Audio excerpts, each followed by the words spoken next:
welcome everyone to our second of two series of webinar on welcome for another interesting session this afternoon. This is our first of our second series of webinar again. It is called the Digital Transformation for SMEs in a Time of Crisis, brought to you by MBA Center, Xiamen University Malaysia. The speaker we have today is Dr. Frank Peter. I will introduce Frank later before we start, and the session will be moderated by me. If you don't know me yet, I'm Chi. The afternoon's talk today actually is two topics we have today on our webinar this afternoon. Topic number one is how to utilize remote working and the gig economy to save costs. So that will be about half the first session. So Frank will be discussing with you during the first session. If you have any question, please interrupt us, or if you have any question, you can put it in the chat room. And what I do is I will accumulate the questions. I can ask him at the end during the first half or the second half. Let's see what happens, all right? So please feel free to ask questions. And the second topic today is how to use free social media with a long-lasting customer acquisition strategy. So last Friday, we used a lot of free. We used the word free very freely, yes, last Friday. So today we have another session. So the first session is on costs, how to reduce costs. And the second session is about using free social media, all right? So please, I hope you can stay with us until the end. As I mentioned last Friday, that many businesses are already disrupted even before the pandemic. I still remember disruption was the buzzword before the pandemic. Yeah, if you still remember, right? But now a new phrase seemed to have emerged. It is the new normal. So previously we used to tell businesses you have to disrupt before you get disrupted. But now you have to embrace the new normal. It is almost compulsory for everyone to think differently. You have to shop differently, and now you have to work differently. As a direct consequence of the pandemic and the government's announcement of the Movement Control Order, the MCO, many businesses suffered, especially SMEs. Although businesses still need to bear costs associated to the premise as well as payroll. So that leads us to our topic of discussion this afternoon, and that gives me an honor to introduce our speaker for you. Let me introduce Dr. Frank to you now. Dr. Frank is a subject matter expert in various fields of digital marketing, including online advertising, social media marketing, digital data-driven decision-making, as well as digital transformation, focusing on HR and small to medium-sized companies. He has helped many companies to get better understanding of what digital means for their organizations and how it can benefit their overall business processes. His style has been described as in-depth yet entertaining. So please ask questions, he will entertain you. Dr. Frank is the author of Digital Marketing Tactics for Decision Makers, which is available on Amazon. And he's currently working on his new book entitled Digital Transformation for HR Leaders. Dr. Frank has been conducting corporate training and spoken extensively at international conferences and corporate events for over 15 years. His client list boasts many well-known companies across the Asia Pacific and the Middle East. In Malaysia, Astro, Axiata, Celcom, Domino's, Genting Resorts World, GNC, Intercontinental Hotel Group, Petronas, and many more. If I have more time, I will go on and on. That is just a quarter of his biography. So now, without wasting anybody's time, so please, may I please invite Frank. Frank, I pass the floor to you. Thank you very much, Dr. T. I take that as my cue. Thanks again for inviting me for this opportunity. This is our second day. First day was on Friday. For those who have not joined on Friday, we talked about a few things regarding digital transformation, including some free stuff. And I'm going to continue that tune here. As Dr. T pointed out, money is scarce for SMEs at the moment, for anybody actually. And now, if there's something that can be done at low cost or for free, then that will always be welcome. So today we're going to talk about two different parts. I have to look down once in a while because I still have the people coming in. So it makes a ding dong in my head. You might not hear this, but it's like a doorbell. So whenever that happens, I gotta press the button and let them in. If I move this over here, can you? No, Dr. T, can you see if I move something over the screen here for me? No. No, I'm not able to see you. Okay. I'm not able to do anything on the screen now. Okay, cool. Then I can leave it here. Then I don't have to look down for this. Okay, so I want to talk about two different areas. One is remote working and gig workers. Something for both for business owners to consider, but also for students. Couple of years back, or a year and a half back, in I think November 2018, I gave a TED talk on the future of work. You can look this up under the TED channel, or you can go to my website. The URL will come later if you want to see it. It's also on my website. So in that TED talk, I sort of brought down what I see, what the future of work will be. That was an invitation of APU, Asia Pacific University. So feel free to take a look at that. I'm gonna touch a little bit on what I talk about in the TED talk as well today. The second part later on is about social media marketing. So how to use social media as a free tool to market your products and services or market your brand. And branding is not limited to companies or whatever, shops and whatever. It's also to individuals. I'm a brand. So is Dr. T. So is Elizabeth. So is anybody of you. You are your own brand. Especially important for students who will be eventually looking for jobs outside. So you need to establish a brand of your own to stand out from the rest and have a higher chance of getting a job. So social media can also work on that. So we got to touch a little bit on this in the second half. All right. As I mentioned earlier, if you have any questions, put them in the chat for now. After the first part with the remote work and gig work, we'll take a quick break so you can ask your questions then if you like. Otherwise, you can push everything to the end and I'd be happy to stick around. Slides. So this is what it looks like, digital transformation for SMEs in a time of crisis. That is part 2. So Friday was part 1. For those of you who have not seen part 1 and would like to see it, go to the website below, drfrankpeter.com/SME. The video is there. It is also on, I guess, on the social media channels for the Xiamen University. I'm not sure if Elizabeth has put it up, but it is available to you if you like. Okay, so the first thing we're going to look at is, it's me.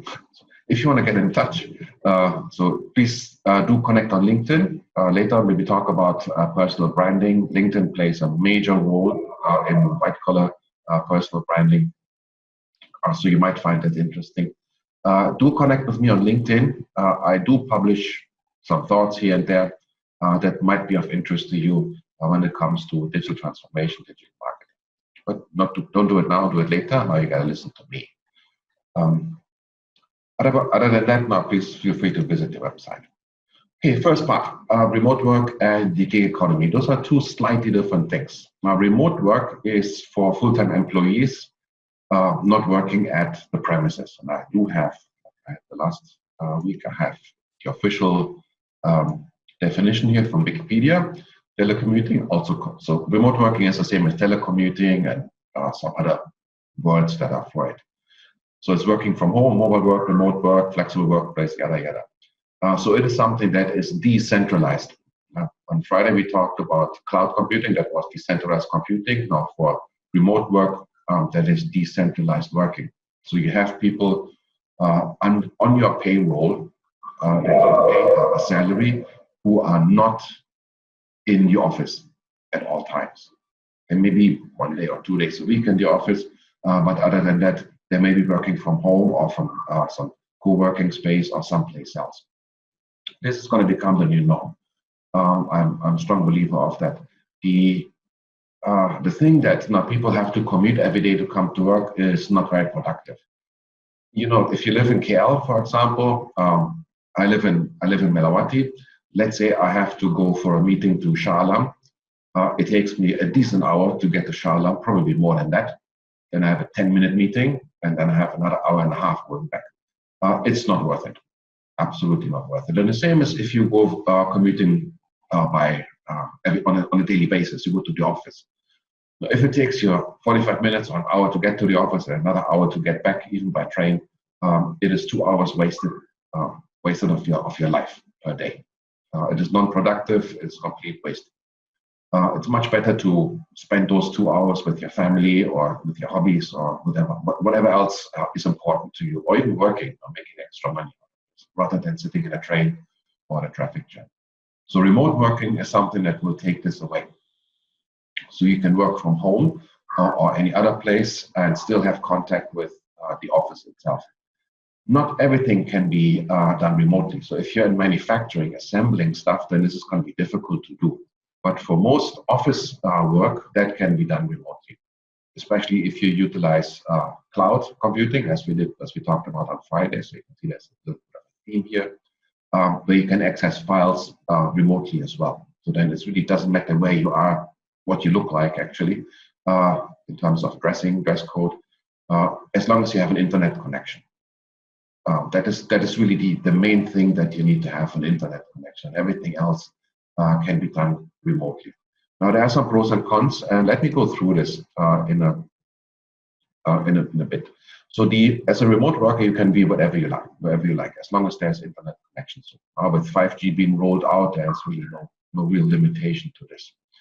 One of the things that many people say is that from a manager's point of view or from a company point of view, is remote workers are lazy. They're going to be at home, they just spend time with their kids, they sleep, they're lepak at home, they watch Netflix, and whatever else. And research has shown that is actually not true. Remote workers are a lot more productive than the ones in the office. And part of that is actually, once you get the hang of it, the lack of distractions.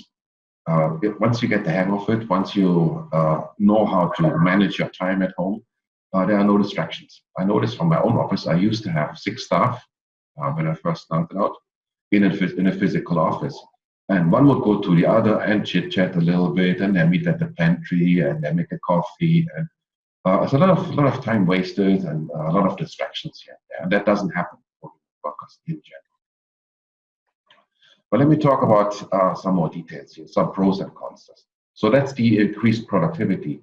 There actually is, as I mentioned, there's a set of research that has been done that remote workers are more productive than office workers.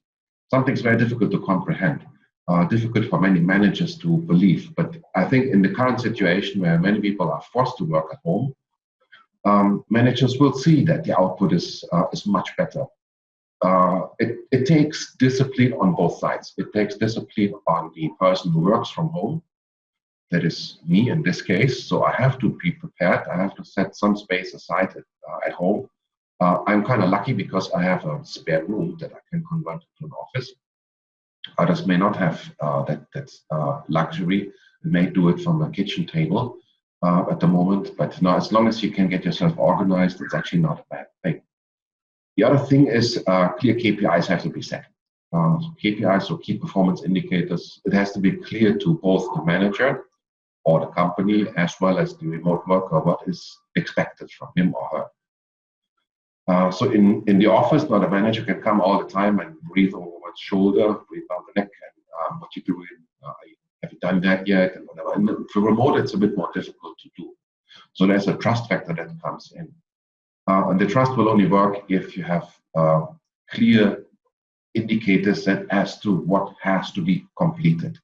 Not necessarily in a one-day thing, but maybe in a week. So then the remote worker can sometimes work, I don't know, maybe 5 hours a day, sometimes overnight, sometimes whatever, as long as it takes to get that project done. but the remote worker has the flexibility in terms of time to do this. It is, as I mentioned, it's going to become the new norm because it becomes also a hiring tool.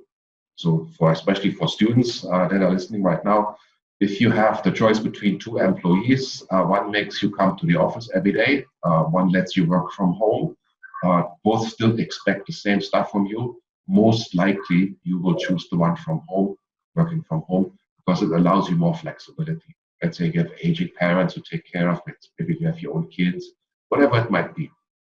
There is an added flexibility as long as discipline is being exercised. That's an important part. So it's a bit of getting used to.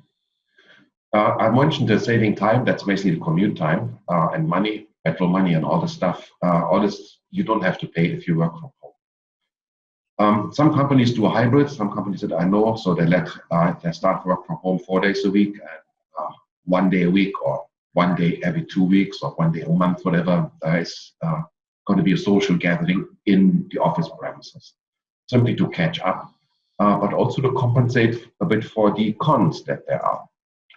The one con is it's less collaboration. Despite the fact that you have now Zoom and Google Hangouts and whatever else, in terms of co-working platforms, it is not the same as speaking to someone face to face or having just a chat in the pantry. So humans are social animals. So you need to have that social touch with others that is difficult to maintain. So that's a less collaboration. One has to get used to these Zoom conferences as well. I mean, it's very different now talking into a camera and compared to talking into somebody else's face and seeing their reaction. At the moment I talk, I have no idea whether you can hear me. I have no idea what kind of faces you make back to me. I don't know if they're actually there. You might have gone off into the pantry and make yourself a cup of coffee, or go take a leak at the toilet. I have no idea. So it is that lack of feedback that makes this a bit more difficult. Another thing is, now in terms of advancement, career advancement, sometimes it's difficult for managers to figure out how much work you have done, how much is to evaluate you basically, or for HR and this matter. But this is just temporary. I think now once people get the hang of it, it will be fairly easy to allocate KPIs and put them alongside career advancement as well. Now, one big issue we have is cybersecurity. I did talk a little bit about this on Friday when we talked about the cloud computing. Cloud computing itself is very safe, but the problem that now you work on your own computer at home and not on a computer that is sort of firewalled inside your office, that puts a greater vulnerability in there. So if some of your work is non-cloud based, that work that happens on your laptop itself, that is the part that is in danger. So there's always a risk that you get hijacked by a phishing email or by some other stuff that you accidentally or download, or your kids play with your computer or whatever. So there's a risk that has to be kept an eye on it. So that is something that has to be consciously addressed when it comes to remote working. If you have any questions on the remote working part, let's write it in the chat, or keep it for later, write it down on a piece of paper, and we get back to you if you like. Okay, let's talk about the gig worker. That's slightly different. And that is something that, again, some of you who are students soon to graduate also might want to put into your consideration. Now, gig worker is not just the Grab driver or the Grab rider who brings you your online shoppings at the moment. The gig economy is much, much bigger than that. Let me give you an example. So let's say I do like Indian food, for real. I do like Indian food. So one possibility for me would be to hire an Indian chef, but that's quite expensive. Now, I hire one who lives in my house and he makes me Indian breakfast, Indian lunch, and Indian dinner. Lunch not at the moment because it's fasting month, but I would have perfect Indian food. But it would be quite costly to hire somebody on constant payroll. So And the other thing is, no, maybe tomorrow or one of these days I have heaps for Italian food. The guy, the Indian cook, although he's really good in Indian food, he might not be very good in Italian food. And it's not cost effective for me to also hire an Italian chef. So the thing what I could do is I could go out to a restaurant if I have an appetite for Indian food, I go out to an Indian restaurant. And that is a gig. I don't pay for a chef, I don't pay for anything else. I just ask somebody to do something for me. That's a gig. In this case, preparing an Indian meal. I pay just for that gig. I walk away and I have no other contracts. Same as for an Indian food. Same as for a Grab driver. Now you don't have to buy your own car. You hire a gig. You have a contract with that person only for one particular assignment. After the assignment, it is free for all again. And this is going on for a long, long time. You go to a car mechanic. They fix your car. So this car mechanic is not employed by you. You pay him for a particular gig that is fixing your car. So in the world that we live in as private individuals, it has been very, very common part. Whereas in the business world, it is not that much accepted yet. Some stuff is being contracted out, and more will be. I work a lot with HR practitioners, so more and more stuff is being contracted out to gig workers. But again, if I use myself as an example, I mentioned earlier I used to have 6 staff. I don't have those anymore. I work purely with freelancers in the gig economy. So I used to have copywriters. If I had something to write for them, like a blog post or a script or whatever, they would do it. But if there was nothing to write, they would sit around. I had nothing to do. I'm bored. But I still have to pay them. I have to pay their EPF. I have to pay their SOX as well. Same for graphic designers. Now, if I needed a graphic design job done, I had to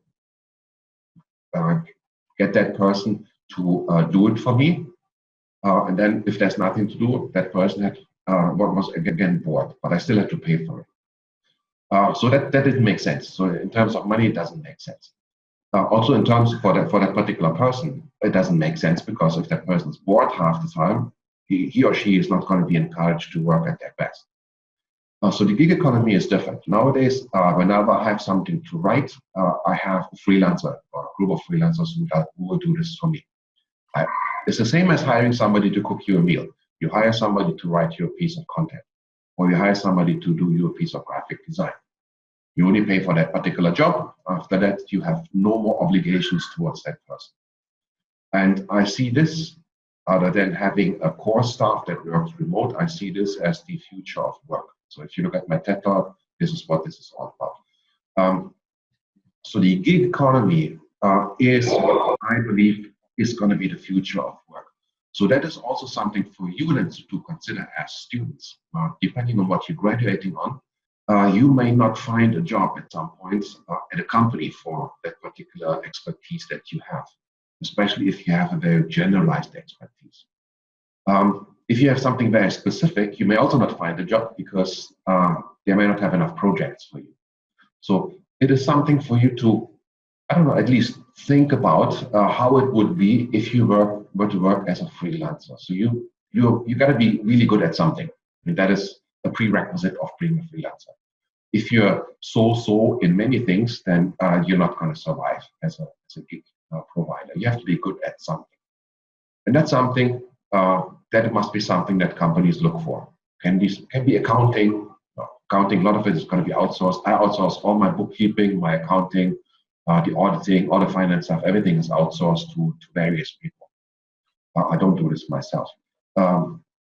So whatever you're good at might be something that companies may hire you for. The advantages, if you are a gig worker, so this is just what gig workers are. If you want the slides, you can also download them from the same web address. So I'm not going to go through it. It's already explained. So for the advantage, in case you should decide to become a gig provider in this case, would be you have greater flexibility in your work. So it's up to you who you want to take on. The more you work, the more money you make. That's a simple thing. That is not the same in a company. If you normally from a company, if you do a good job, then the boss is going to give you even more work because the boss wants to have good outcome. not give it to all people who slack. So people who do lousy jobs, they don't get any work, that are sit around and collect money. And people who do good work in a company, they do a lot of work, and they still make the same amount of money. So if you are a gig provider, you have the flexibility to take on whoever you want as a client. And the more you take on, the more gigs you provide, the more money you make. It's all up to you. You have independence. Again, what I mentioned, you can choose who you want to take on or not. So if there are companies that you don't associate with, or you don't associate with their values, or you don't like a particular project, whatever, you just say, thanks, I'm fully booked. There's a variety of jobs. It's good for you also to grow. So stuff that you might not be really good at might be something that, but you might be slightly interested in it. You might want to take it on and then learn as you go. And pay is pretty good. As I mentioned, you get paid on a per gig basis. The more you take on, the more money you make. Simple as that. So there's a good chance that you make more money as a gig provider, white collar that is, gig provider, than you would sitting in the office. That I can tell with reasonable certainty. Here, from a company point of view, to hire a gig provider is better because it's obviously lower cost. So the company only pays for the gig. The gig itself might be more expensive than if you were to do it in-house, but it is all the other stuff that when the person the in-house worker has nothing to do, that the company has to pay for. The company has to pay for EPF, SOXO, and all these other things. So it's all the incidental costs that add up to quite a lot, which will be more than contracting it out. It is, for a company, it is very quickly scalable. So there are tons and tons of freelancers out there. There are portals that cater to freelancers, basically brokers that connect freelancers to companies or people who seek the services of freelancers. And of course, you get, as a company, you get a very diverse or global pool of potential freelancers. So you get different impacts, different experiences. I can tell you, I have copywriters from the UK. I have programmers from India and Pakistan. I had one copywriter from Ukraine, really good person, and so on. So I work with all of them. It's a bit difficult sometimes with the time zones, but once you get used to that, then it works perfectly fine. So you're not limited as a company to getting a gig provider or a gig worker here in Malaysia. You can get it anywhere in the world, wherever the expertise lies that you have, that you require. So that also, for you, if you are a student and you think about becoming a gig provider, you got to be good, because you're not competing with the pool in Malaysia. You're going to compete with the global pool. Okay, the cons of the gig of being a gig worker. You don't get benefits as a gig provider, so you don't get annual leave. If you're on a holiday, that means you're not working. That means you're not going to get paid. Simple as that. If you fall sick, you're also not going to get any sick leave. In the moment in Malaysia, for some gig providers, they do have EPF and SOXO, provided they themselves voluntarily contribute, but it is also something that is still not fully fleshed out, I think. In terms of taxes, you still have to pay taxes for it, for the money that you make under the individual category. You can't claim for any expenses. You can't claim really for tax relief and so on. Another disadvantage or con is you work in isolation. That's the same as we had with the remote worker earlier. You're pretty much on your own. So if you don't get out, you become a hermit at home, and that may cause some mental stress as well. I see that on myself. If I purely stare into the camera and talk day in, day out, I go nuts. So I do need to get out, which is difficult. But I do need to get out and see some real people once in a while that are not my family, just to don't get the mental overload. So you may also get more stress. So if you take more projects than you can handle, or if you work across different time zones, it might be a bit more stressful. From a company point of view, to work with remote workers or gig workers in this case, it's a bit more difficult to manage. It's something that I figured out. So less reliable workforce, 1 and 2 go together here a little bit. When I first started out only working with gig providers, I didn't know whether they are good or bad. And the way it works, if you work through a brokerage, so a website that connects freelancers and companies, some previous users of the freelancers or people who have done projects who have requested projects from freelancers, they will give star ratings. That's what as you're familiar with star ratings. So you can then choose whether you want to go for a 5-star providers, 4-star, 4.5-star, and so on. But there's still no guarantee that they will do a good job. So that is something that you have to find out over time. So if you're a company and you want to save costs using gig providers, I think it's a very good idea to do so. Start out with small projects first. Now, don't go in and do my annual report. Here's 1 million files. Do my annual report and let me know as soon as you can. That's not a good idea. So start out small, and then once trust has been built between you and the gig provider, then you can ramp it up as you like. That is, so I had copywriters who took forever to write something. So in the end, now some of them we parted. Others, I had to knock a bit of sense in, and then eventually it worked out quite well. But you never know. So there's a learning curve on both sides. And then for Malaysia in particular, in the moment, the government regulations are not quite clear. Who's responsible? There are, in some countries like in the US, they have now ruled, or in some states at least, that Uber drivers, or the Grab driver equivalent, they are employees of Uber. So they also deserve Social Security and some other stuff. I don't think that is fully clear in Malaysia for the moment. At some point it will be, because the gig economy is here to stay. So you got to keep an eye on this as well, in terms of who is responsible for what. If you hire somebody during that gig, are you responsible for that person in terms of healthcare and so on? That at the moment is not quite clear. All right, that brings me, I think, to the end of the first part. If you have any questions on the gig economy part or the remote working, please put it either in the chat or unmute yourself temporarily. Ask your questions, and then please mute yourself. So otherwise, I tell you, I had this before. When many people talk together, it's like Napasa Malam online version. So it's good if you can only unmute yourself for the question and remute yourself. Okay. Frank? Yep. Idea. There's actually a question here from a fellow student. Ken come up with a question. Would you like to take the question now or later? Oh, I got no place to go, so I can do the question now and then continue with the social part, or we can wait for later. Okay. I think now probably you can take the question now because it's relevant to your talk, and so that the continuity is there. But if, let's say, if when the time comes and people are still thinking about this topic and they can give you the question later, then we can discuss it later. So why don't we take the question now? If you look at the chat box at the moment, there is a question. Okay, so the question is, if I have, this is on remote workers, yeah?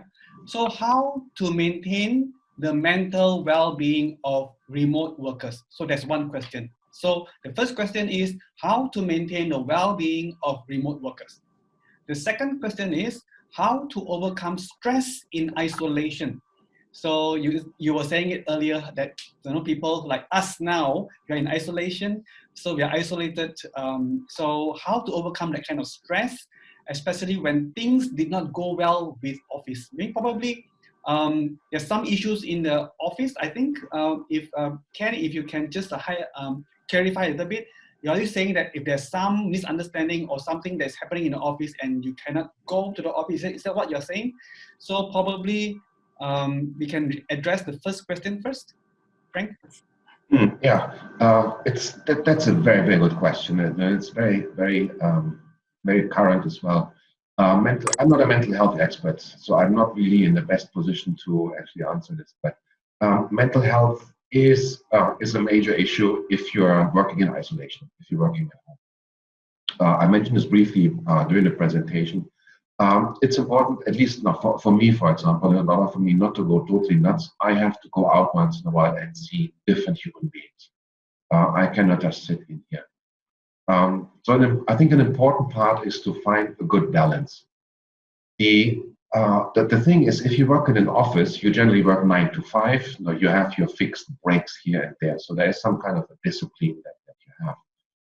If you work at home, it is sometimes difficult to continue with that discipline. So it's easy to start at 9, but sometimes if there's a lot of stuff to do, it is sometimes difficult to stop at 5. So I've seen myself working into the night. My wife calling me for dinner, so I just run down for dinner, come back up and continue my stuff because it needs to be done. But in reality, what I should do is I should ditch it for the day and continue it next day to not go wild. Work is never done. And employees have to understand this. So the remote worker has to understand this, but also the managers have to understand it. It's never done. So everybody has a right to their own life. That is something that whenever I do a lot of training for HR, I do a lot of C-suite training as well. So CEOs, CMOs, CHROs, and so on. On both sides, I keep on hammering in that the right for a work-life balance is important, especially for remote workers as well. I know from some managers, when they manage their remote workers, they want the camera of the remote worker to be constantly on. So they can spy, so they can see that the person is actually in front of the computer during the time that they have been paid for. And I think that's completely ludicrous because it puts unnecessary stress on somebody. This is like somebody punches in the office and then just sleeps in the pantry or in the storeroom somewhere. So that person is physically there, but is not mentally and then doesn't make any useful work. So the trust factor that goes back and forth between HR or the manager and the remote worker is very important to establish. That will lower down the mental stress as well. Because the remote worker can do the job. As I said, the KPIs have to be set. I said this earlier. So the remote worker can do the job, fulfill those KPIs, but at his or her own terms. So it doesn't have to be exactly from 9 to 5 with a break from 1 to 2 or whatever it is. It can be something else. As long as the work is being done. So that flexibility, the companies have to allow for this flexibility. They have to give that trust. And by doing so, they vastly reduce the mental stress on the remote workers. Ken, I hope that's made some sense. If not, then please let me know. Okay, thanks, Frank. I definitely agree with you. Some of the things that we have to do, and especially employers need to understand how this remote working actually works, and also for people to understand that working from home is not 24 hours. I think that's very, very important, right? We have a few more questions, but then for the benefit of everybody who signed up for these 2 sessions, I think, Frank, why don't you just carry on with the social marketing first, then we entertain the questions. Is that okay with you? Sure, I'm flexible with this. Yeah, let's do that first. Let's finish your session first, because I think we promised them probably it's about an hour session. So if you can go on with your session, thank you. Okay.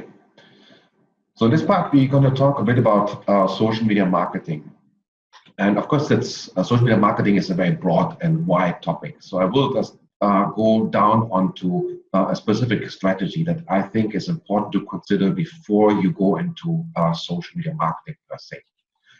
Now, part of social media marketing obviously is posting stuff on social media platforms. I'm not going to talk about that because all of you will know how to do this. What I want to talk more about is the thoughts that go into the content before you actually post it. Now, what kind of content you should post, where you post it, and so on. Those thoughts, I want to focus a bit more on that. That's what I call the strategy that comes with it. The first thought that you have to have before you start any social media marketing campaign or strategy is, what is it you're trying to achieve? Now, for most companies, what I see, or most individuals on behalf of their companies, they have 5 minutes of nothing to do. So they think, oh, why don't I just post something for my company or for my product? And it becomes a total rojak of stuff that is online that serves nobody and is just full of confusion. So one of the thoughts that has to come in before you actually post anything is, what is it I'm trying to achieve with my post? And there can be different ones, different reasons for it. So one, I pointed down a few here. So you have increased reach and awareness. That is something. So you want more people to know about your brand, your business, your products, whatever it might be, or yourself if you are your personal brand. So that is one thing. You want to get more people to know about you. The second choice is you want to increase conversions. So you have a totally different approach to it. So you want to get more people to visit your website, you want more people to buy something, you want more people to fill in a lead generation form, you want more people to, let's say, fill in a mailing list or something like that. You can see the goals are totally different from one another. One is to create awareness, the other one is to get more conversions out of it. So let's say you were to do a piece of content, write a piece of content that is very sort of, this is my new product, now why don't you come and check it out? Who is this for? Is this for creating awareness? Is this to create more sales? So if your purpose for your new product is to create more sales, then you have to write a post that clearly states that. So here's my new product. Now, if you want to try it out, now click on this link to purchase it. So that is one way of putting a post. If lead generation or e-commerce is your goal. If your purpose is to get more people to know about your new product, but not necessarily want to buy it or not ready to buy it, is now I have developed a new product, we have it now in our range, it can do this and this and that. Please check out whether this is something you may need in the future. So the people who are just searching for a product, for awareness, they are different from people who are searching for purchases. So the content that you create later on is very different from one another. So in the end, it boils down to content. You will see this in a second. So I want you to think about what is it that you're trying to achieve. And again, I'm going to use myself as a humble example. As always, my goal when I post something, I'm very active on LinkedIn. So please join me on LinkedIn if you can, connect with me. On LinkedIn, I post for a particular goal. And my goal is I want to get more corporate training engagements, and I want to get more public speaking gigs, because that's what I do for a living. I do corporate training, I speak at conferences. So I post for that particular purpose. So I'm very clear about this. I want to get more training gigs. I want to get more speaking engagements. Those are my goals for my postings. So that's number one. The second thing you got to be clear about is who are you trying to reach? That is called the marketing persona. If you want to reach every Tom, Dick, and Harry under the sun, most of those people will not buy your product. They're not interested in that. You will have a certain customer segment of people who are interested in what you have to sell. Again, if I go back to my example, my goal is to get more speaking gigs and more training engagements. So I know the people who I have to reach, the personas that I have to reach, are training coordinators or HR managers for my training gigs, or conference organizers for my speaking gigs. Those are the two groups of people that I need to reach. I do not need to reach university lecturers. I use Dr. T as an example. I don't need to reach students because they will not pay for my services. I do not need to reach anybody who in the end doesn't give me any money. So in the end, when it comes to posting, money talks. That is the way I see it. If you talk about social media marketing, the marketing part is not as a charity. The marketing part is you want to get something out of it. You want to get preferably some money. Even charities I work with charities as well. If they do social media marketing, they also want money. They want donation money so they can use it for their charitable causes. So in the end, you want some kind of return, whether it is money or something else, as a reward for your posting. So you post to get that stuff. So that mindset has to be clear. So the persona that you need to reach has to be clearly defined. So you have to think back and consider who's most likely to buy your product, your services, who's going to most likely engage you as a gig worker or a gig provider, in case you go into that direction. Who is most likely to employ you in the end, in case you need to do social media marketing for your own personal brand in order to get a job as a grad student or postgrad student, for example, and so on. So you gotta be very clear what you're trying to achieve. So as a student, you may be looking for a job in XYZ field. The persona that you're trying to reach is clearly a hiring manager. That is one, but also somebody, maybe a line worker who works in the same area that you're looking for a job at. So maybe your future superior. Let's say you're a junior accountant, or you do accountancy. You want to look for the senior accountant in a particular company. Get in touch with that person. And then once that senior accountant sees that you're a good prospect as a new hire, then that person, that senior manager will go to HR and talk to them to get you into an interview. So there are two ways of doing this. And the senior accountant in the company who may open up the door for you, he will only do so if he is convinced, or if she's convinced of your brand, whether you can do what they expect you to do. So, so that is another story. That's what I mentioned earlier. But you have to be really good at what you're doing for as to become a gig provider or remote work or whatever. What I'm trying to mention here is that you need to know exactly who you're trying to reach. I'm not a hiring manager, so if you try to post out content to me that pleases me, that I think is really, really good, it is of no use to you, because I'm not going to hire you. So it would be wasted effort on your side. So if you create, let's say you're a student, you're looking for a job in accountancy. If you provide content online in, let's say, LinkedIn, that impresses, let's say, a senior accountant in a company, maybe a company that has some job openings, then that is what you want. So then you provide content only for that particular purpose, only for that particular persona. If I read that content and I think it's crap, it doesn't matter, because I'm not going to hire you. Yeah.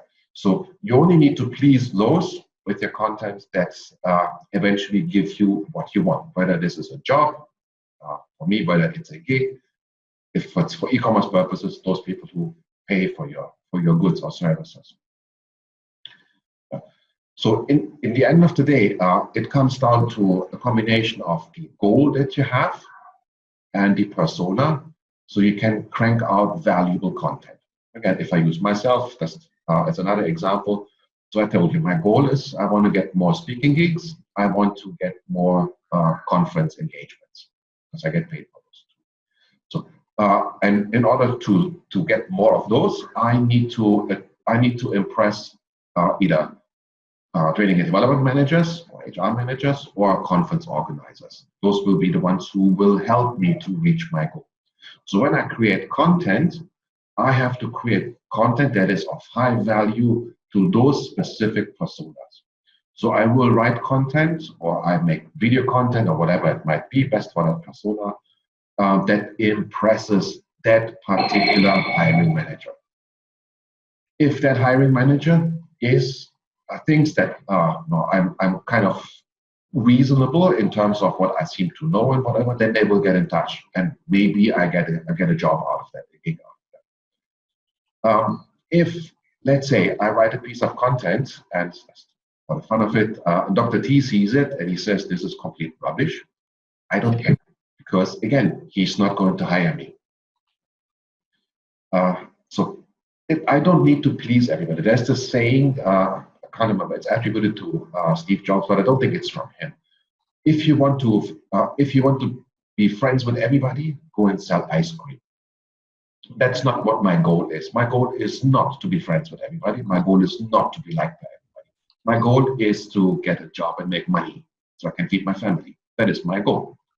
And for that, I will create content that is going to be pleasing for the persona, or for those people who will help me to reach that goal.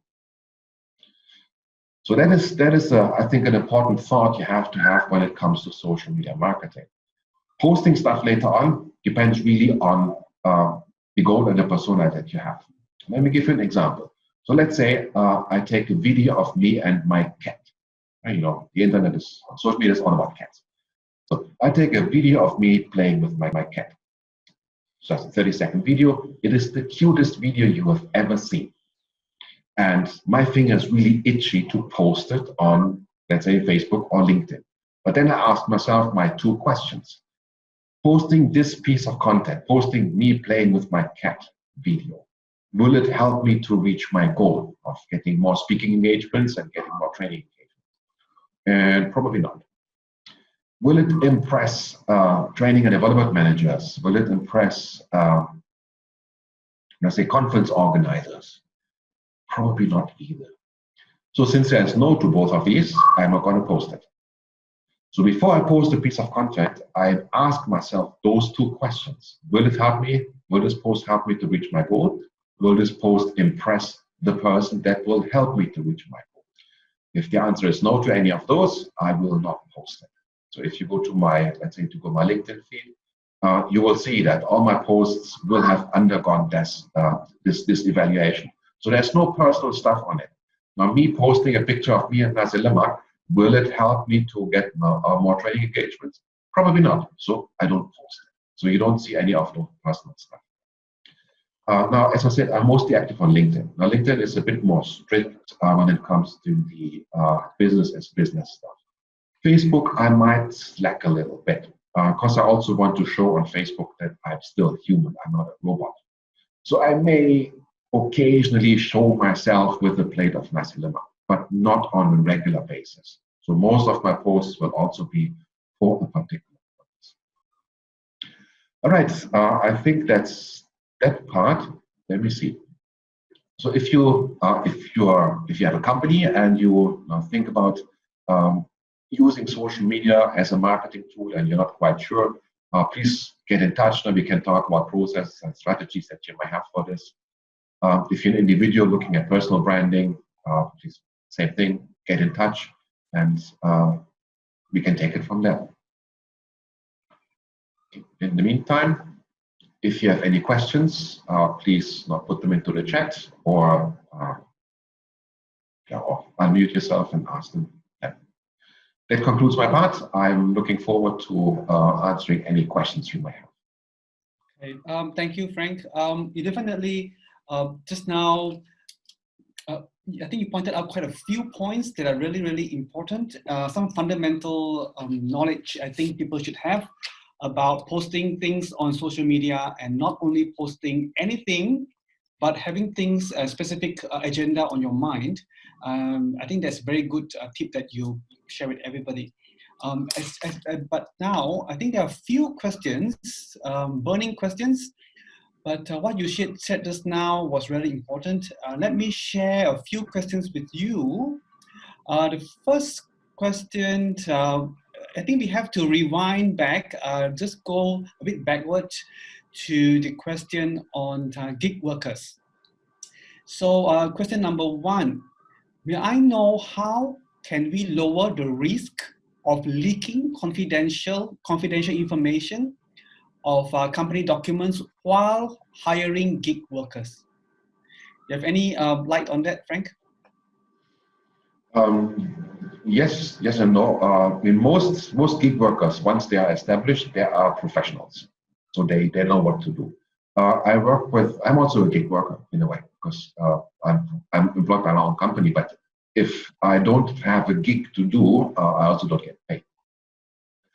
So I'm also providing gigs. So I work with a lot of companies looking at their digital marketing strategies. So I do have access to their accounts, their digital marketing accounts, their advertising accounts, and so on and so on. That is confidential information. I have access to their strategies that they have. I work a lot with banks, for example. But I always, first of all, I make a promise to them that I will not leak any information that I see here or sell it to their competitor. The other thing is that more often than not, they will also require me to sign an NDA, a non-disclosure agreement. That means, so if I really go out and sell the information that I've learned at Bank A, I go to Bank B and say, you know what they do? I tell you a secret, but you got to pay me for it. Then they could sue me for it. In general, what I mentioned earlier is the professionalism. So most gig providers, once they do this for a living, they are highly professional because they know if they mess this up, if they screw up one client by not being confidential, then they may lose their livelihood. It is just not worth for them. So that about confidentiality. So it's really not that big of an issue. Yeah. Probably there's something about this gig economy as well, that if they are international employees and global employees, they're everywhere, probably it's a bit difficult, but then we can, like what Frank, you said earlier, about engaging some of them with smaller projects first, so that we can establish a trust, because we just don't know anybody out there, right? So when you have a global one, I would suggest probably to do something smaller gigs, but for bigger, even for locals, so probably you can just meet up for once. That's what I think.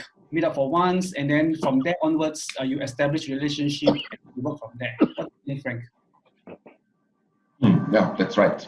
So building trust is very important part. Start out small if you're unsure. It takes a learning. There's a learning curve on both sides. So there is companies who have never used gig providers. They will have to learn how to do this. So they will have to learn to trust. Same thing is for remote workers. Now, if you have never tried remote working with your staff, there's also trust that needs to be built. So it's just part of the progression over it. It's a learning curve for everybody involved. Yeah. So that is a question from Kang Guan earlier. So now the next question, Frank, just to let you know, there are actually a string of questions so that you are prepared. Okay. Oh, very good. Yeah, I as I said, I got no place to go until the 12th of May, so I'll be here for you. Okay, so the next question is about also same about tax issues. This is from Haimawati. This is regarding tax. If we hire worker from different country, so which country tax should be followed? I'm not a tax expert, so take this with a grain of salt. This is a personal opinion, not a professional opinion. I'm really not a tax guy. But in general, when you hire a gig worker, then the gig worker is responsible for his or her own tax only. You're not responsible for it. So you're just paying for the gig itself. That is my impression. That's how I've worked with gig providers in the past. So any taxes like income tax, whatever SOXO equivalent, whatever may happen in that particular company, that is the responsibility of the gig provider, the gig worker. Same here in Malaysia, actually. If you, let's say you take a ride with the Grab driver, the Grab driver is responsible for his own income tax or her own income tax, for her own SOXO contribution, for her own EPF contribution as well. So it's not the responsibility of the passenger in the car, it's the responsibility of the gig provider, in this case the driver. But as I said, now, grain of salt, I'm not a tax person. This may vary. If you really need to know, better consult a tax professional. Yeah, well, it depends on who you engage your gig with. Let's say if you are employee of a gig, I think what happened is some of the employers would have some experiences. So sometimes they will issue a contract.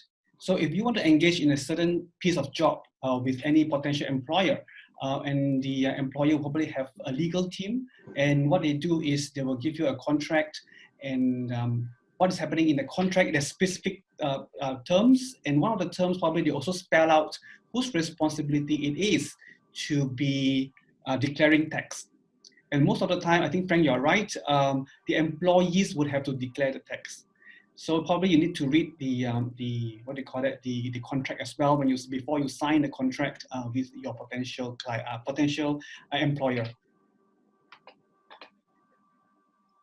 There's also another question. Haimawati, I hope that answer your question. The next question is by Joseph. Joseph is asking this question based on your view, which industry or specific skills area gig workers would be in high demand for the near future? Any thoughts on that, Frank? The Okay. Very difficult to predict the future. As we have seen in the last couple of months, it is very fluid at times. What will be in demand are clearly things that, first of all, can be done remotely. Not every job is set up for remote work or gig work. But there were, I can't remember, I wrote a post on it, but I referenced a post on it. There was an article by, I can't remember who that was, World Bank or something, where they showed the most or the jobs, the most rising jobs, 20 jobs or whatever, and the most endangered, 20 most endangered jobs, something like that. You can Google for it, but you will see like anything that has to do with the Industrial Revolution 4.0 in its widest form. So data analytics, anything that has the word digital in it, those will be, at least for the near future, quite proof. Anything that it requires machine, anything that, in contrast, let me do this in contrast, any jobs that have a lot of routine stuff in there, something that's repetitive. And I tell you, bookkeeping and accounting and human resources and whatever is all very repetitive. That will be taken over by robots, by machine. So robots, not those shiny things that walk through your office. It's a machine, a server or whatever that will take care of that. So I don't know. Depends on your line of work. What is in demand and what is not. Anything that has to do with with Industrial Revolution 4.0. That will be something that will be off demand. Do a Google search on I can't remember who it was, World Bank, or who made that list. You might be able to find it. So you get this list of 20 rising jobs and 20 that are what's called sunset jobs that will not exist in a couple of years' time. And in case there are accounting students amongst you, accounting, bookkeeping is on that sunset list. So you might need to think of something else or specialize yourself in something that cannot be taken over by an algorithm or by a machine. Okay, thanks, Frank. I'm not sure whether there's a good thing for some accounting students, HR students, probably something for you to think about, all these professions. But then you're still students, and I'm sure there are a lot of things that you can do with your qualification. Just be agile and be flexible with many things today. A lot of things can change. I'm very sensitive about time, so I'm keeping tab of the time. It is about 10 minutes past 3. We promised everybody that it's going to end at 3. So for those of you who feels that you have learned a lot and you would like to leave, please do so if you want to leave. But then we have some more interesting questions for Frank. Please feel free to stay on. If you would like to participate in some of the questions, please continue with your questions. And I think I still have a string of questions here that I'll be asking Frank to address. For those of you who are planning to leave now, so thank you very much for joining us. We're very happy to have you with us. For those of you who would like to continue with us, please do so. There are a few more questions here.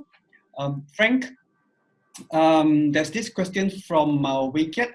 He's actually looking from an insurance industry, very specific question for you. How will gig economy affect financial planning sector, especially insurance industry? Interesting question. Okay. Insurance industry is it's like any other, but insurance industry is something that is a bit more specific at the moment, a bit more special.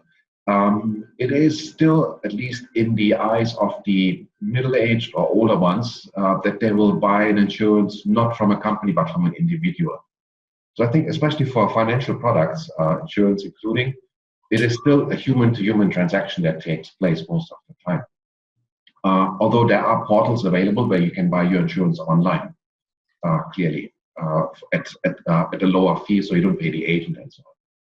But in the end of the day, I mean, an agent is also, in case an agent is not an employee of an agency or a brand, then that agent is his or her own right, a freelancer as well, or a gig provider.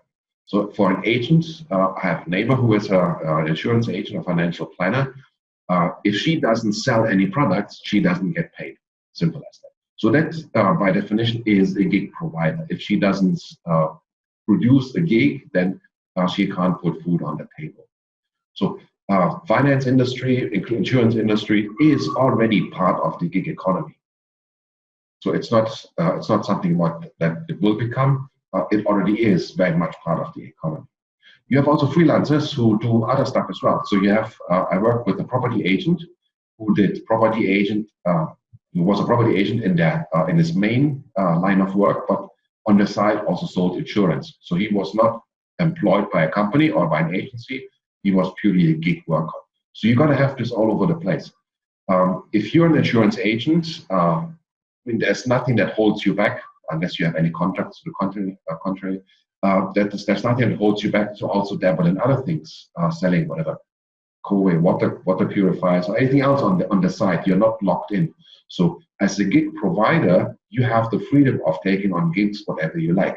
If one of your gigs is selling insurance, then that shouldn't hold you back from selling other stuff, or having other sources of revenue, other sources of income as well. If you can draw, you can be a gig provider for whatever drawings, cartoons, or whatever else, in addition to selling insurance.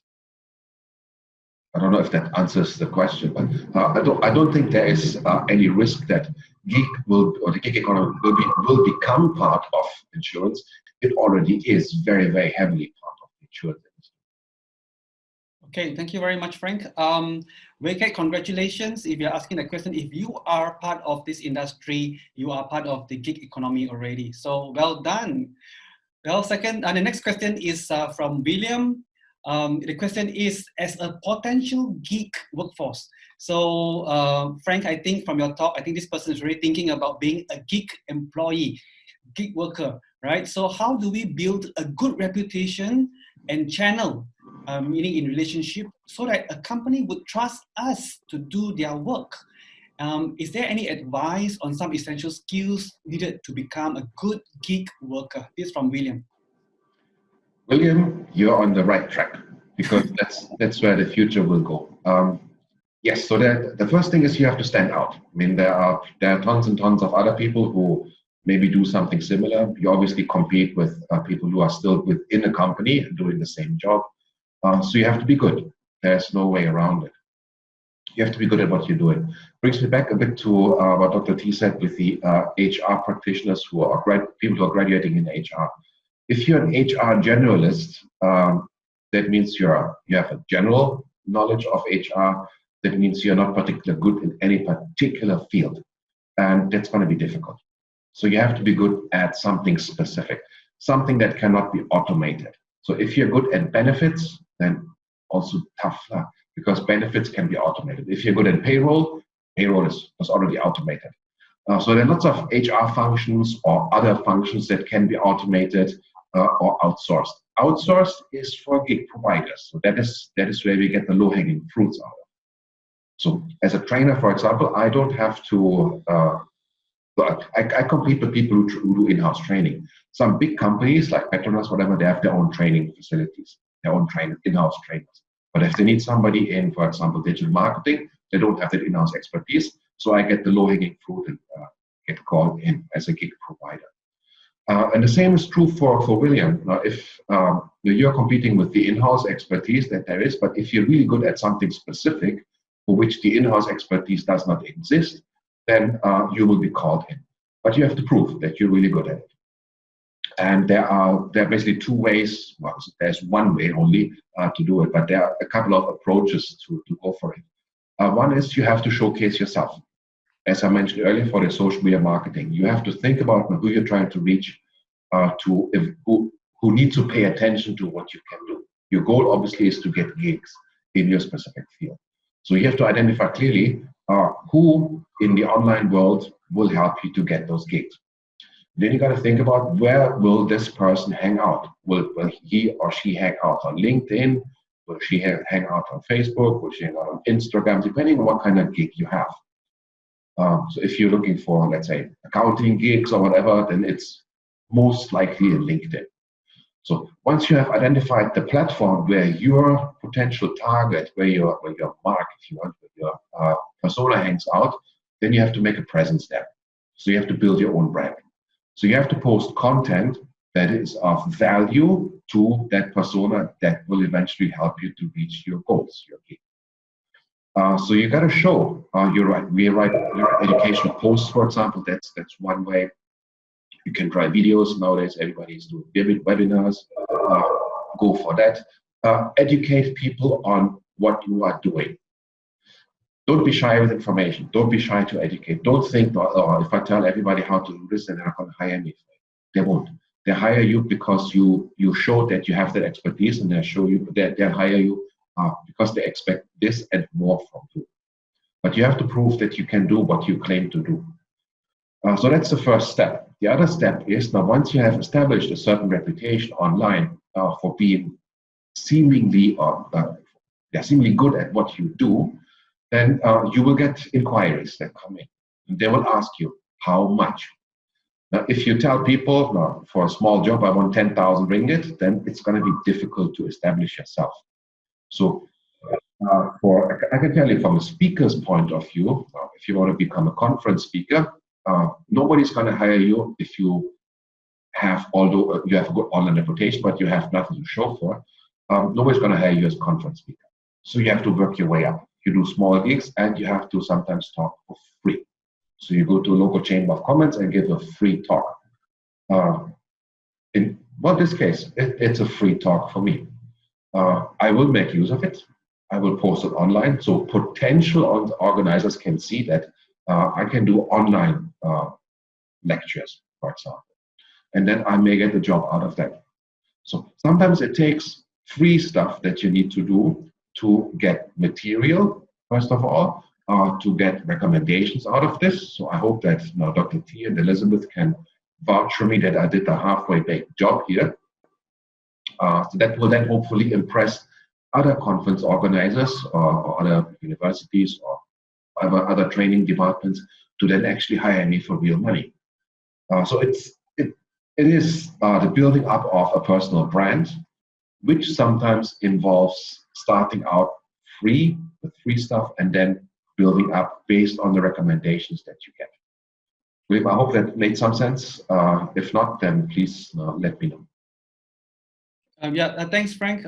There's definitely a very good advice to people who are trying to reach out and trying to start and to position themselves. From what you have shared with us, probably I can, if you can allow me to put in some points. So the first thing is you have to be a specialist or to be good at something, and that's skill.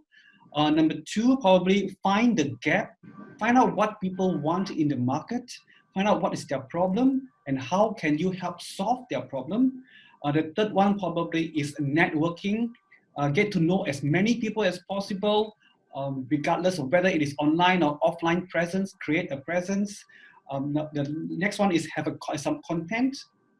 So content is very important. It's just not about having an opportunity, but then what can you provide and what can you do? That's the content. And lastly, probably I can summarize is to give and take. So in order to take certain things, probably you need to give. So that's what Frank is trying to do now. He is giving. So he's sharing with us something that's free, and hopefully all of us enjoyed his session, and please support Frank. That's a free advertisement for you, Frank. Well, thank you very much. Shout out. Okay, thanks. I hope it answers your question, William. Next will be questions on SMM, social media marketing. Frank, so this is the first question. This is from Ken. Ken is asking based on, when you generate awareness, how do you turn the awareness into engagement? Turning awareness into engagement. Okay, when it comes to social media marketing, as I mentioned, you have to be clear with your goal. Having engagement is not necessarily a desirable goal. It's good to have. It's good to have engagement on your posts, likes, shares, comments, and so on. But by right, they don't bring food on the table. So you want your posts to do something that is of business benefit to you. The advantage that you get when you have some engagements on your post is that you get more organic spread of your post. So you post something, somebody comments on it, that post will also then appear hopefully in that person's friend's timeline. So you get increased enrichment, increased reach, engagement, not engagement, increased reach for your particular post. That is obviously helpful, but it should not be your primary goal. Your primary goal really is, if you want to go for awareness, to get your product seen by as many people as possible. That is an awareness goal. It is not lead generation, and it is not pleasing stakeholders, and so on and so on. If your goal is awareness building, then you just look for as many eyeballs as possible, so as much reach as possible. So that's why the goal setting is so important. Now, once people have seen that you have a particular product and they might be interested, then you could draw them to whatever your website, whatever else you have. But that would be a separate campaign. That would then be lead generation. That would have a different approach to it. So those two, lead generation or conversions on one side, and brand building or awareness building on the other side, they are not necessarily compatible. What it boils down to is there's a customer cycle, as it's called. So you have customers starting out who have never heard about you. They start out with becoming aware of your product. And by the time they're aware of your product, they are not ready to buy because they don't know your product, they don't know whether it's good or not. So those are the ones you will reach in an awareness campaign. Once they know about it and are interested in it, then they will maybe do some research. So they will Google for your product name and whatever else it is. At some point, they will be ready. There will be reviews. At some point, they are ready to buy. So that's when you can hit them with a conversion campaign. So when they are ready to buy, then you can hit them with a campaign for conversions, be it for lead generation or e-commerce, whatever. Buy now, come to our site to buy, click here for sign up, or whatever it is, something that requires a call to action. Then you can draw them to your website where they can do something that is of business benefits to you. But if you try to hit somebody who is still very early, has never heard about your product, and you haunt them with an ad and that says, "No, come to my website now and buy now," they will not, because they're not ready. So that's why there are different strategies. That's why the different pieces of content that are required. Make some sense? That's a difficulty. You see, that's a difficulty. If I talk to you, to Ken, if I were to talk to you, I would see that your face, either you make a grimace at me now and say, "I didn't get this at all," or you're not in agreement or whatever. At the moment, I look at my camera and I have no idea whether I made myself halfway. But please can let me know if this made some sense, and if not, then I'll try to rephrase it. Okay, so thank you very much for your question. Yeah, if you look at the chat room, Frank, Ken said, "Got it. Thanks, Dr. Peter." So that's what he said. All right. So I guess you did some good attempt to answer the question. So thanks, Ken, for your question. We move on to the next question by Caleb. So Caleb asked a question on regarding LinkedIn. So this question is a LinkedIn question. Is it better to create own content, repost content from professionals in a similar field, or do both at the same time? Frank? That's a very good question. I like this. It's a very good question. If you remember, the point is you post stuff for a particular purpose, whether this is to get a job, or whether this is to sell a product, or whether this is for personal brand building, whatever it might be. So there has to be a goal for it. Now, own content in general is best, because people tend to judge you by your own content. It's much easier to do so.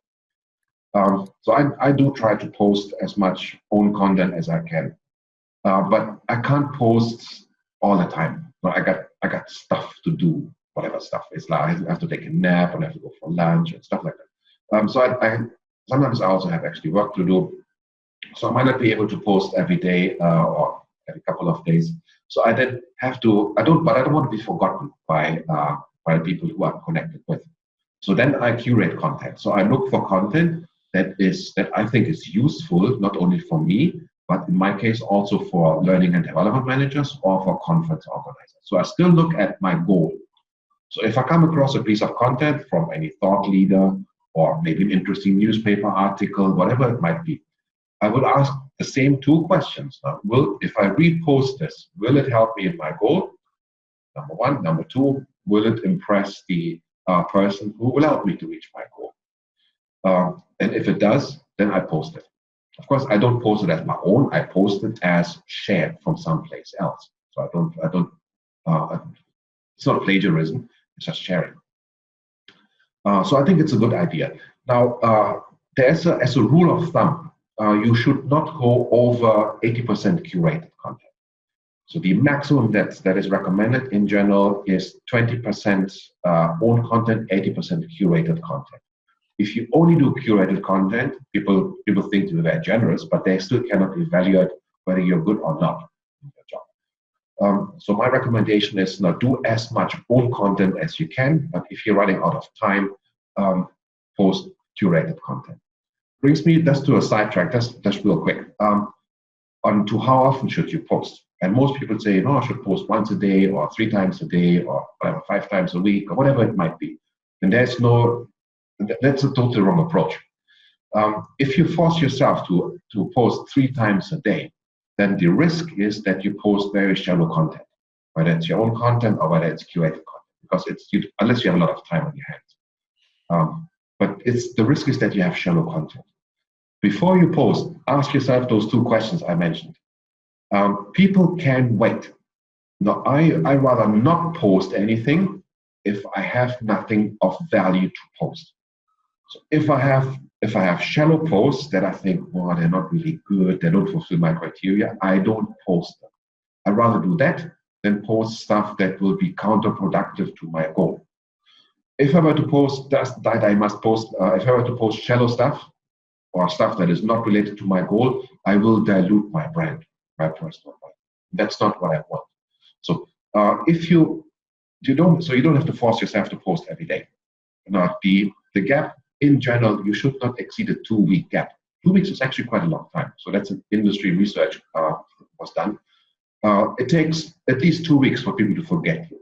So if you can post stuff on at least a weekly basis or every few days or something, that's good enough. So you don't have to force yourself to come out with crap stuff on a rotating basis very, very quickly. Hope that made some sense. Yeah, thanks, Frank. Well, for those of you who actually manage your own social media, or if you manage social media for your companies, I believe that you have experience also posting certain information online. I think you will be able to feel how difficult it is and how challenging it is to post your own content.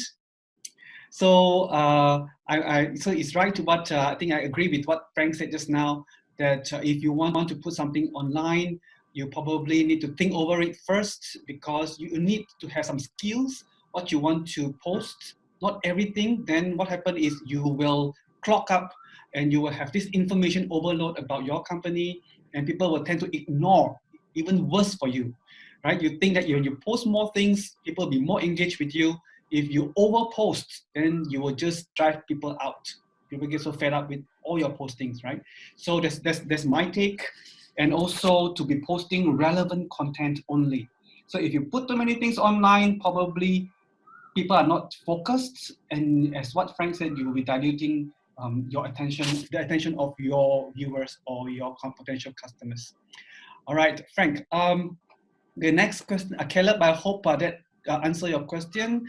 And also there is another question also from Caleb. So Caleb has 2 questions. I would like to ask, is it sufficient for SMEs to rely on social media sites such as Facebook, Instagram to market one's services or products and not have a corporate website? I think that's very interesting. This question relates to what you discussed with them last Friday, right? So Frank, would you like to take that question? Sure, I take the question since there's nobody else. So Caleb, you most likely were not there on Friday. On Friday, I gave an example of the reliance on social media. So in short, you should have your own website. I highly recommend that for a number of reasons. The main reason is that your website is something that you own and control. So and then you use social media as a marketing funnel. Let me explain that. So you have your own website as a core. That core contains your product catalog or your e-commerce website or your lead generation form. So for me, for example, I have lead generation forms on my website, mailing list subscription forms, whatever it might be. But all the actionable items are on your website because that is something that you can control. And then you use social media posts to drive traffic from social media, into your central hub, your website. The reason for that is, so let's say you spend a lot of effort and time and money to build up a community in MySpace. There might be some older ones in the audience who still remember the word MySpace. That was one of the very first social media platforms. If I would have put a lot of effort, money, and time into building a community for my products and services on MySpace, by the time MySpace bit the dust, everything else would have gone down with it. Because MySpace was something that was out of my control. So who's going to tell me with absolute certainty that within a year's time, Facebook is still going to be around?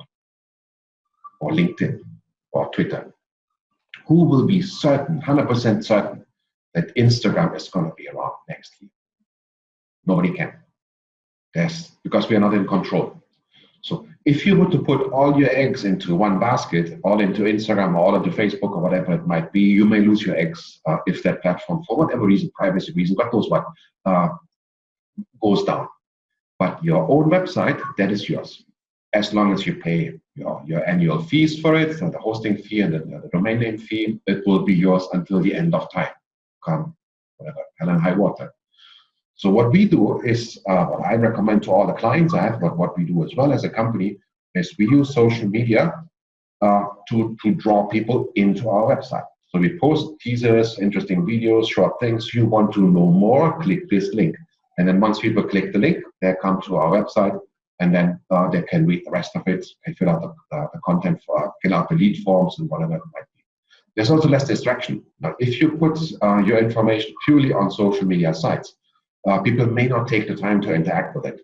So even if you have a lead generation form on your social media account, people may not take the time to fill it in because for the 30 seconds it takes to fill in, they may miss out on some really funny cat video or whatever else it might be. So there are tons of distractions there that you want to take them away from as well.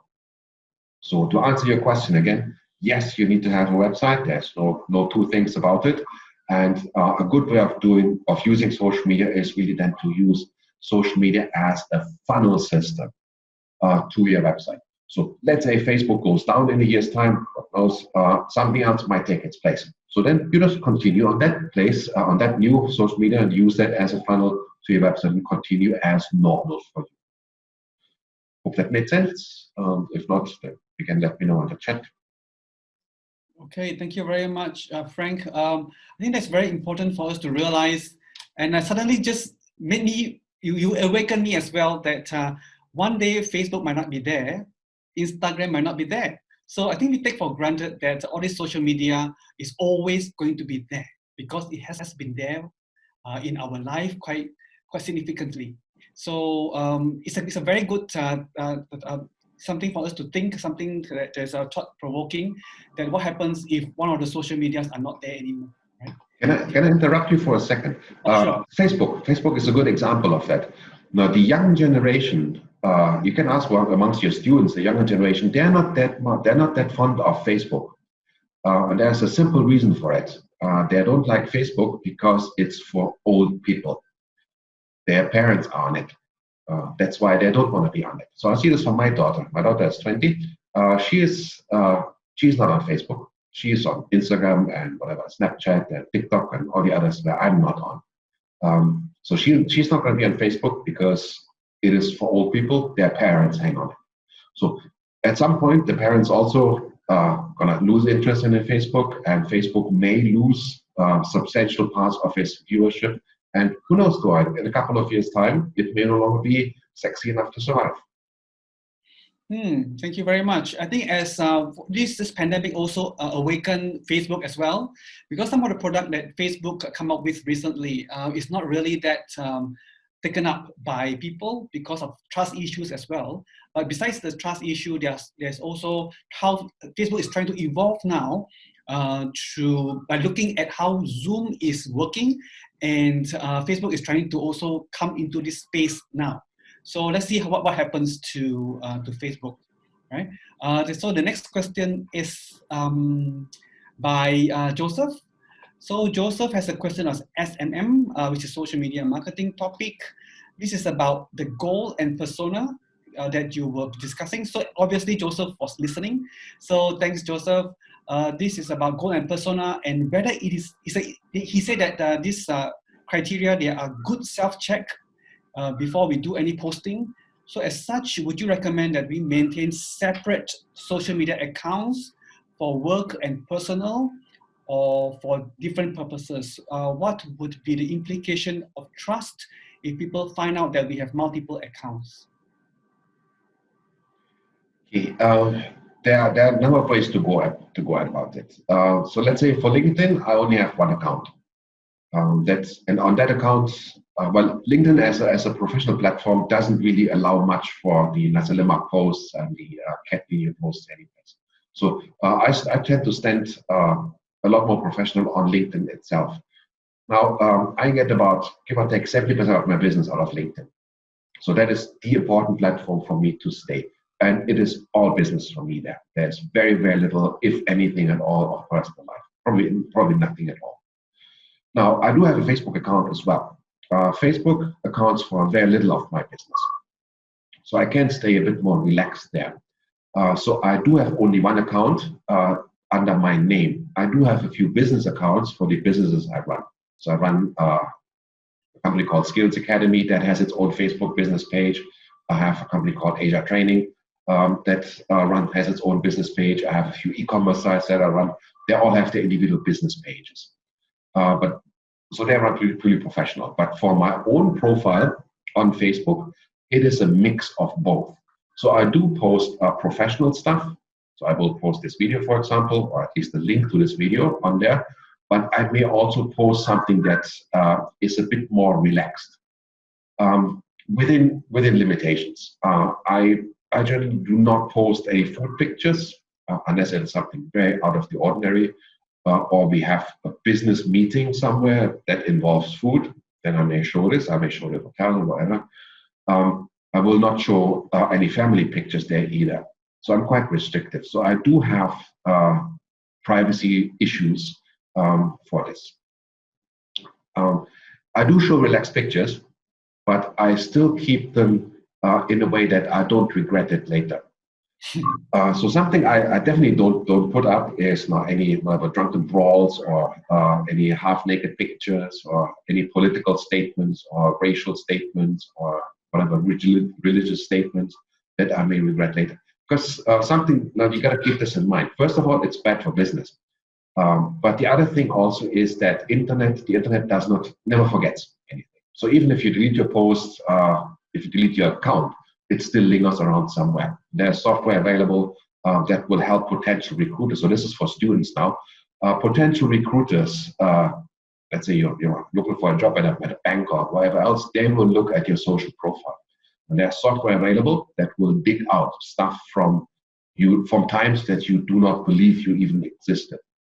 They'll dig this out about you. So if you had any pictures or any comments that you made under whatever influence of anger or influence of any other substance, it will come back to haunt you.